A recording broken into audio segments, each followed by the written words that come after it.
Christ the lord. ఈరోజు దేవుడు మనకిచ్చినటువంటి వాగ్దానం ఏంటంటే కీర్తనల గ్రంథము 128వ కీర్తన 2వ వచనం. నిశ్చయముగా నీవు నీ చేతుల కష్టార్జితమును అనుభవించెదవు. ఆమెన్.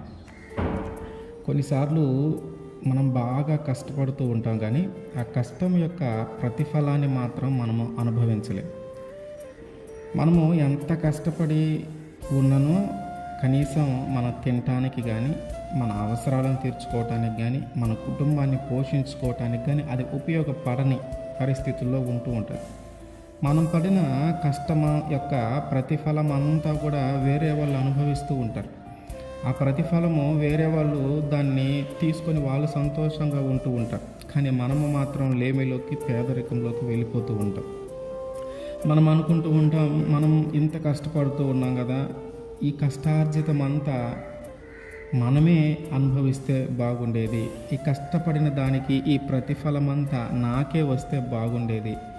ఒకవేళ నిజంగా ఆ కష్టార్జితం అంతా నాకు కానీ వస్తే నేను సంతోషంగా ఉండగలుగుతాను, నా అవసరాలను తీర్చుకోగలుగుతాను, నా కుటుంబాన్ని పోషించుకోగలుగుతాను. కానీ ఈ ప్రతిఫలం అంతా, కష్టపడిన దానికి వచ్చే ప్రతిఫలం అంతా వేరే వాళ్ళు అనుభవిస్తూ ఉన్నారు. వాళ్ళు కష్టపడట్లేదు, వాళ్ళు శ్రమ పడట్లేదు, కానీ నేను పడిన కష్టంలో వాళ్ళు పాలిభాగస్తులు కాకుండా ఆ కష్టానికి వచ్చే ప్రతిఫలంలో వాళ్ళు పాలిభాగస్తులు అవుతూ ఉన్నారు. వాళ్ళు కూడా తీసుకుంటూ ఉన్నారు. ఇందులో నా కష్టార్జితాన్ని నేను అనుభవించలేకపోతూ ఉన్నాను అని మనకి కొన్నిసార్లు అనిపిస్తూ ఉంటాయి. ఒకవేళ నీవు కానీ అట్లాంటి స్థితిలో ఉంటే దేవుడు నీతో సెలవిస్తూ ఉన్నటువంటి మాట ఏంటంటే, నిశ్చయముగా నీ చేతుల కష్టార్జితాన్ని నీవు అనుభవిస్తావు. వాగ్దానం చేసిన దేవుడు మర్చిపోయే దేవుడు కాదు కనుక ఆయన ఖచ్చితంగా మన జీవితంలో దాన్ని జరిగిస్తాడు. ఐగుప్తు దేశంలో ఇశ్రాయేలు ప్రజలు ఉన్నప్పుడు వారు పని చేసేది ఎక్కువ, ఆ పని చేసిన ద్వారా వాళ్ళు పొందుకునేది తక్కువ. వాళ్ళు అప్పటికి కష్టపడుతూనే ఉన్నారు కానీ ఆ ఫరో వాళ్ళని ఇంకా కష్టపెడుతూ దాని ద్వారా వాళ్ళకు వచ్చే ఆదాయాన్ని అట్లాగే ఉంచుతూ ఉన్నాడు, కానీ పనిని పెంచుతూ ఉన్నాడు. ఎప్పుడైతే వీళ్ళు మా దేవుణ్ణి ఆరాధించడానికి వెళ్ళాలి అని చెప్పారో అక్కడి నుంచి ఇంకా ఎక్కువగా పని చేయించడం మొదలుపెట్టాడు. ఎలాగంటే ఒక రోజు మొత్తం మీద ఒకరు 100 ఇటుకలు తయారు చేయాల్సి వస్తే వాళ్ళని 200 ఇటుకలు తయారు చేయమంటూ ఉన్నాడు. వాళ్ళకి ఇచ్చే ఆ ముడి సరుకు అంతే ఉంటుంది, లేదంటే మీరు వెతికి తెచ్చుకొని చేయండి అంటూ ఉన్నాడు. దాని ద్వారా వచ్చే ఆదాయము అంతే ఉంటుంది. అంటే వీళ్ళు కష్టపడుతూ ఉన్నారు, 2 అంతలు కష్టపడుతూ ఉన్నారు, కానీ ప్రతిఫలము లేదు.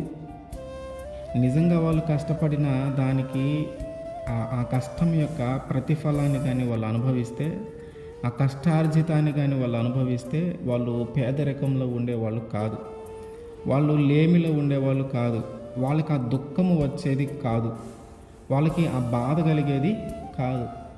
ఎందుకంటే వాళ్ళు బాగా కష్టపడుతూ ఉన్నారు, ఎక్కువ శ్రమ పడుతున్నారు, ఎక్కువగా పని చేస్తూ ఉన్నారు. ఆ పని చేసిన కష్టమంతా కానీ వాళ్ళకే వస్తే, ఆ ప్రతిఫలం అంతా వాళ్ళకే వస్తే వాళ్ళు అంత దుఃఖపడేవాళ్ళు కాదు.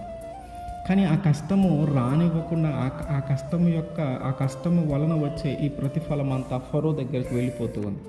అందుకని వీళ్ళు ఈ బాధలు మేము పడలేకపోతూ ఉన్నాం, మేము కష్టపడుతూ ఉన్నాం, కానీ దానికి సంబంధించిన ప్రతిఫలాన్ని మేము అనుభవించలేకపోతూ ఉన్నాం, ఆ కష్టార్జితాన్ని మేము అనుభవించలేకపోతూ ఉన్నాం. పోనీ దీనిని బట్టి ఏమైనా వదిలేస్తూ ఉన్నారా అంటే ఇంకా వీళ్ళు మమ్మల్ని బాధలు పెడుతూనే ఉన్నారని దేవునికి మొరపెట్టారు వాళ్ళందరూ. దేవునికి మొరపెడితే దేవుణ్ణి అడగటము వాళ్ళు ప్రారంభించారు. మా వల్ల కావట్లేదు, మేము చాలా కష్టపడుతూ ఉన్నాం, మేము చాలా శ్రమ పడుతూ ఉన్నాం, ఫరో దాన్ని గుర్తించట్లేదు, మా కష్టం ద్వారా వచ్చే ప్రతిఫలం అంతా ఆయనే తీసుకుంటూ ఉన్నాడు, మాకేం రావట్లేదు, ఇంత కష్టపడుతూ ఉన్నాం, మాకు తినటానికి వండని పరిస్థితి, తినటానికి లేని పరిస్థితి ఏర్పడుతూ ఉందని చెప్పి వీళ్ళందరూ దేవునికి మొరపెడుతూ ఉన్నారు. వీళ్ళందరూ మొరపెడితే ఆయన వారి మొర విన్నాడు. ఆయన మొర విని ఎప్పుడైతే ఐగుప్తు దేశంలో నుంచి బయటికి వస్తూ ఉన్నారో అప్పటిదాకా పడిన కష్టమంతా పోయేలాగా, అప్పటిదాకా వాళ్ళు చేసిన కష్టము, వాళ్ళు అనుభవించిన ఆ బాధలన్నీ తొలగిపోయేలాగా, ఆ కష్టానికి తగ్గ ప్రతిఫలము వచ్చేలాగా రాత్రికి రాత్రే వాళ్ళందరినీ వెండితో, బంగారముతో ఆ యొక్క దేశాన్ని దాటించాడు దేవుడు. అంటే మనము మొరపెడితే ఆయన ఖచ్చితంగా మన కష్టం యొక్క ప్రతిఫలాన్ని మనం అనుభవించేలాగా చేస్తాడు. ఎంత కష్టపడినా కొన్నిసార్లు కుటుంబాన్ని కూడా పోషించుకోలేని పరిస్థితుల్లో మనం ఉంటాం.